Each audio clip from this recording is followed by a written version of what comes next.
Colombia debería cerrar por lo menos entre 15 a 20 embajadas.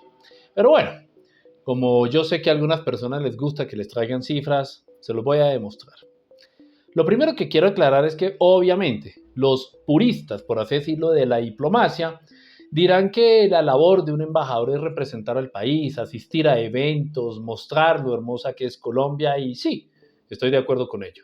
Sin embargo, también considero que una de las labores que deben realizar nuestros representantes en el exterior es traer resultados tangibles, que pueden ser en el turismo o en especial las exportaciones. Obviamente, sabemos que para eso está ProColombia, pero es que con un servicio de alrededor de 65 embajadas en el mundo y más o menos 61 consulados, pues yo creo que deberíamos tener mejores resultados y se los voy a mostrar.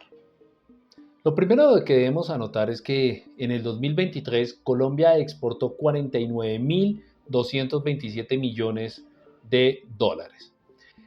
El 94.6% de esas exportaciones corresponde a países donde en efecto tenemos 65 embajadas. Hasta ese punto cualquier persona diría que, bueno, maravilloso, se justifican dichas representaciones diplomáticas en el exterior. Sin embargo, el 77, digamos que el 80% de las exportaciones colombianas lo están generando 16 embajadas. Aquí les dejo quiénes son nuestros mayores socios comerciales o más bien digámosle nuestros mayores clientes. Quiere decir países como Estados Unidos, Panamá, China, India, Países Bajos, Ecuador, Brasil, México, etcétera, corresponden a nuestros mayores compradores. ¿Qué pasaría entonces? Quiere decir que de facto tendríamos que eliminar alrededor de 49 embajadas, no necesariamente. Ese es el segundo punto.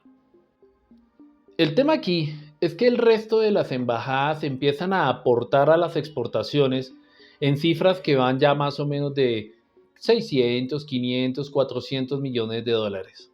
Sin embargo, si vamos al finalizar de la tabla, tenemos alrededor de 22 embajadas, óigase muy bien, que la suma del total de exportaciones que le están generando a Colombia no pasa ni siquiera del 1%.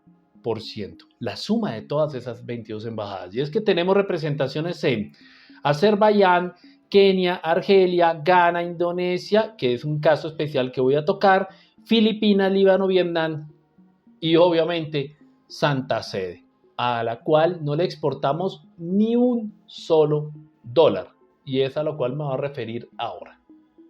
El tema es que si miramos el caso detallado de estas 22 embajadas, pues bueno, tendríamos que sacar de ahí, por ejemplo, las que pertenecen a países que hacen parte de la OCDE.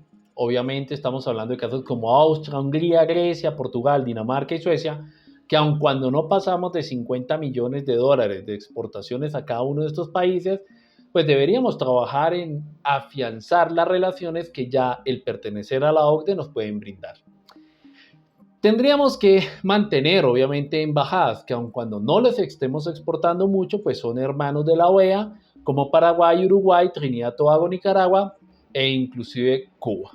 Sin embargo, hay unos temas en donde uno podría decir que el Estado colombiano, a través de su gobierno, podría hacer un esfuerzo.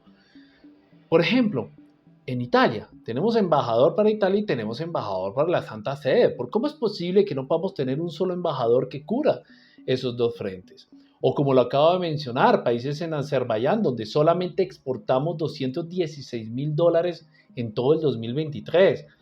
O Filipinas, que no pasamos de 11 millones de dólares.